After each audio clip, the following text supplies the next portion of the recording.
पहली बात, हिप्नोटिज्म यानी सम्मोहन का ना तो ऊटपटांग वशीकरण और तांत्रिक क्रियाओं से कोई लेना देना है और ना ही ये वशीकरण आदि क्रियाओं की तरह झूठा या फरेब है, क्योंकि सम्मोहन कोई जादू या चमत्कार नहीं बल्कि एक विज्ञान है, अवचेतन मन का सीधा सा विज्ञान। ये शुद्ध विज्ञान इसलिए है कि इसे वैज्ञानिक रूप से सिद्ध किया जा सकता है और सिद्ध किया जा चुका है।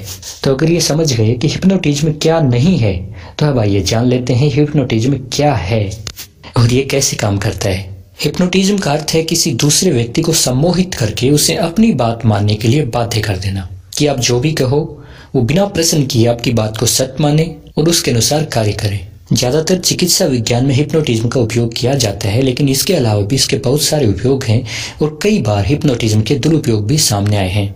लेकिन हाँ, इतना मैं आपको बता दूं कि हिप्नोटिज्म यानी सम्मोहन के द्वारा आप किसी को ऐसा कार्य करने के लिए बातें नहीं कर सकते जिसमें उसकी जान को खतरा हो या उसके लिए कोई बहुत ही बड़ा नुकसान हो, क्योंकि उस वक्त पर उसका अवचेतन मन आपकी बात मानने से इनकार कर देता है और सम्मोहन निद्रा टूट जाती है।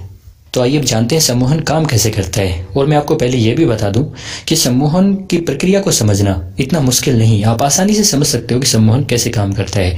मुश्किल है इसका अभ्यास करना और इतना निपुण बनाना खुद को कि आप किसी को सम्मोहित कर सको। ये कला है और इस कला में निपुण लोग विरले ही होते हैं। चलो, सम्मोहन को समझने से पहले आप अपने सपनों को याद कीजिए। आप याद कीजिए सपनों में आप कैसे चलते चलते किसी जानवर में बदल जाते हैं, या फिर कभी स्कूल से घर तो कभी घर से हॉस्पिटल पहुंच जाते हैं, कहीं से भी कहीं पहुंच जाते हैं और कहीं से भी कुछ भी बन जाते हैं। कुछ भी हो जाता है सपनों में और हमें कभी प्रश्न नहीं करते कि ऐसा क्यों हुआ, या प्रश्न करते हैं? नहीं, हम कभी प्रश्न नहीं करते। सपनों में कुछ भी हो जाता है, असंभव घटित होता है सपनों में, लेकिन फिर भी हम प्रश्न करने के बजाय उस पर पूरी तरह से विश्वास करते हैं और सपनों की वास्तविकता वास्तविकता से भी ज्यादा गहन होती है। तभी तो डरावने सपनों में हम वास्तव में डर जाते हैं और प्यार भरे सपनों में रोमांटिक हो जाते हैं। ये सब इसलिए होता है कि सपने हमारे अचेतन मन में चलते हैं और अचेतन मन की खासियत है कि वो तर्क नहीं कर सकता। उसकी प्रकृति है, उसका स्वभाव है प्रश्न नहीं करना वरन विश्वास करना। इसी कारणवश हम सपनों में घटित हर बात पर विश्वास कर लेते हैं, चाहे वो कितनी भी असंभव क्यों ना हो, कभी प्रश्न नहीं करते। और चूंकि अचेतन मन हमारे मस्तिष्क का एक बहुत ही बड़ा भाग है, इसलिए उसमें घटी हुई घटनाएं उस समय हमें पूरी तरह से वास्तविक लगती हैं।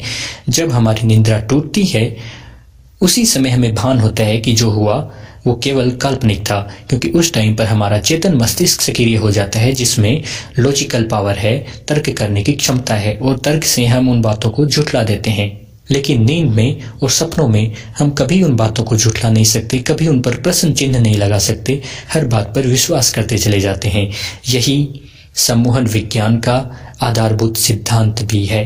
एक सम्मोहनकर्ता किसी भी तरीके से सामने वाले के अवचेतन मस्तिष्क तक पहुंचता है और उसके चेतन मस्तिष्क से बचाते हुए उसके अवचेतन या अचेतन मन से निर्देश देता है, जिसे उसका अवचेतन मन बिना प्रश्न किए सत्य मान लेता है और उसके हर आदेश की पालना करता है। जैसे इसकी सहायता से पुराने रोगों को आसानी से दूर किया जा सकता है। कुछ लोग जो शारीरिक रूप से रोगग्रस्त नहीं होते बल्कि उनका रोग ठीक हो चुका होता है, कुछ लकवे के रोगियों में ऐसा होता है कि मस्तिष्क में उनके ये बात बैठी रहती है कि वो उठकर नहीं चल सकते, लेकिन उनका शरीर पूरी तरह से स्वस्थ होता है। केवल अपने मन के वहम के कारण वो अपने आप को लकवाग्रस्त समझते हैं। तो सम्मोहन विज्ञान के द्वारा उनके अचेतन मस्तिष्क से बात करके डायरेक्ट उनके मन में ये बात बैठा दी जाती है कि आप पूरी तरह से स्वस्थ हो और आप चल फिर सकते हो, और फिर वो इंसान चलने फिरने लगते हैं।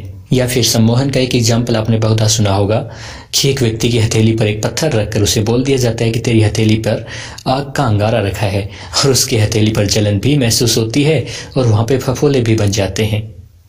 ये भी उसी विधि से संभव हो पाता है।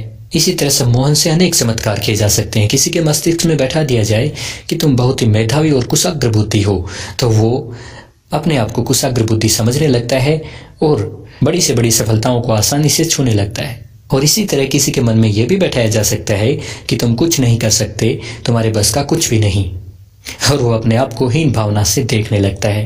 अब शायद आपको लगता होगा कि इस तरह का सम्मोहन तो हम दैनिक जीवन में यूज करते हैं, कुछ लोग होते हैं जो हमें मोटिवेट करते हैं, हमें कहते हैं कि तुम कुछ भी कर सकते हो, और उससे हमें पॉजिटिव एनर्जी मिलती है, हम कुछ भी करने का सामर्थ्य प्राप्त करते हैं। और कुछ लोग हमें कहते हैं कि अरे तेरे बस का कुछ भी नहीं है, जिससे हम एकदम से उदास और हताश होकर बैठ जाते हैं। क्या ये सम्मोहन नहीं?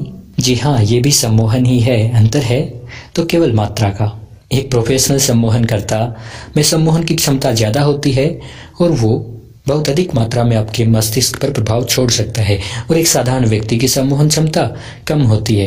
लेकिन फिर भी हम सभी आपस में हमारे दैनिक जीवन में एक दूसरे को सम्मोहित करते हैं, और एक दूसरे से ज़्यादा हम सभी खुद को सम्मोहित करते हैं, जिसे कहा जाता है स्व सम्मोहन, सेल्फ हिप्नोटिज्म। तो अब सवाल उठता है कि एक सफल सम्मोहनकर्ता किस तरह लोगों को सम्मोहित करता है। तो उसके लिए ज़्यादातर लोगों में एक भ्रांति है। वो मानते हैं कि कॉन्शियस माइंड को एक जगह पे व्यस्त कर दो और सबकॉन्शियस को अचीव कर लो। इसीलिए वो कहते हैं कि सम्मोहनकर्ता आंखों के सामने एक पेंडुलम घुमाता है और व्यक्ति को उसमें एक टक देखने और ध्यान एकाग्र करने के लिए कहता है, और जब उस इंसान का ध्यान पूरी तरह उस पेंडुलम पे लगा होता है, उसका कॉन्शियस माइंड पूरी तरह वहीं पर एकाग्र होता है, उस टाइम पर वो उसके सबकॉन्शियस को आसानी से अचीव कर लेता है। लेकिन मेरे दोस्तों, ये सिर्फ एक भ्रांति है, ऐसा कुछ भी नहीं। सम्मोहन विल पावर का खेल है, किसी ट्रिक का नहीं। इतनी आसानी से कोई किसी को सम्मोहित नहीं कर सकता। सम्मोहन की साधना करने में वर्षों लगते हैं। अब आप पूछोगे कि आपको ये कैसे पता? तो मुझे भी जिज्ञासा थी सम्मोहन के बारे में जानने के लिए, और मैंने बहुत सारी बुक्स पढ़ी हैं इस पे। उनसे मैंने जाना। मैंने कभी सम्मोहन की प्रैक्टिस तो नहीं की, लेकिन मैंने स्व सम्मोहन की प्रैक्टिस की है, खुद को सम्मोहित करने की।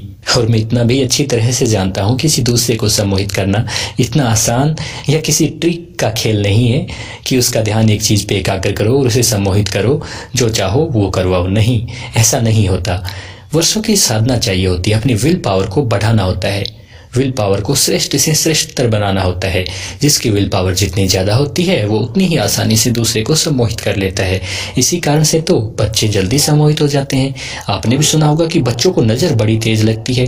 क्या कारण है उसके पीछे? वो नज़र लगना भी सम्मोहन ही तो है। एक कमजोर विल पावर का बच्चा बहुत ही सुंदर और हष्ट पुष्ट है, और एक बुरा इंसान जिसकी विल पावर बहुत ही स्ट्रॉन्ग है, वो सोचता है कि बच्चा इतना हष्ट पुष्ट क्यों है। उसकी विल पावर ही तो उस बच्चे को नुकसान पहुंचाती है, जिसे हम नजर लगना कहते हैं। क्या ये सम्मोहन नहीं? इसी तरह यही खेल है सम्मोहन का। अपने कंसंट्रेशन और विल पावर को ज़्यादा से ज़्यादा बढ़ाना होता है, और फिर कुछ विधियां हैं जिससे किसी को सम्मोहित किया जा सकता है। मैंने कभी सीखी नहीं, सीखने की जरूरत भी नहीं। खुद को सम्मोहित करना अगर सीख लूं तो वही बहुत है। खुद पर प्रयोग किए जा सकते हैं। खुद को सम्मोहित किया जा सकता है कि मैं ये कार्य कर सकता हूँ, मैं ये कर सकता हूँ, मेरे अंदर ये काबिलियत है। ये खुद को विश्वास दिलाया जा सकता है, और इससे ज़्यादा अच्छा उपयोग सम्मोहन विज्ञान का मेरे हिसाब से और कोई नहीं हो सकता, क्योंकि दुनिया तभी बदलेगी जब हम खुद को बदल लेंगे। तो मेरे दोस्तों, आपको भी सम्मोहन सीखने की कोई आवश्यकता नहीं है। आप भी ज़्यादा से ज़्यादा खुद पर कार्य कीजिए, अपनी विल पावर के अनुसार अपने आप को विश्वास दिलाइए कि आप जो चाहें सो कर सकते हैं, आपको कोई रोक नहीं सकता। और आपको और स्वयं खुद को यही विश्वास दिलाने के लिए, हम सब के लिए, मैं भी लगातार इसी तरह की मोटिवेटिव वीडियोज बनाता रहता हूँ। कहीं ना कहीं मैं भी हम सबको सम्मोहित ही कर रहा हूँ। हाँ, अगर अब भी आप सम्मोहन विज्ञान के बारे में और ज़्यादा जानना चाहते हैं तो डिस्क्रिप्शन में मैं आपको सम्मोहन पर कुछ बुक्स के लिंक दे रहा हूँ, वो बुक्स जो मैंने पढ़ी हैं। अब अगर ये वीडियो आपको अच्छा लगा तो इसे ज़्यादा से ज़्यादा शेयर कीजिए, ताकि सम्मोहन के नाम पर फैल रही भ्रांतियों को मिटाया जा सके, और सम्मोहन या हिप्नोटिज्म के नाम पर लोगों को लूटने वाले और भ्रामक प्रचार करने वाले अधम प्राणियों को रोका जा सके।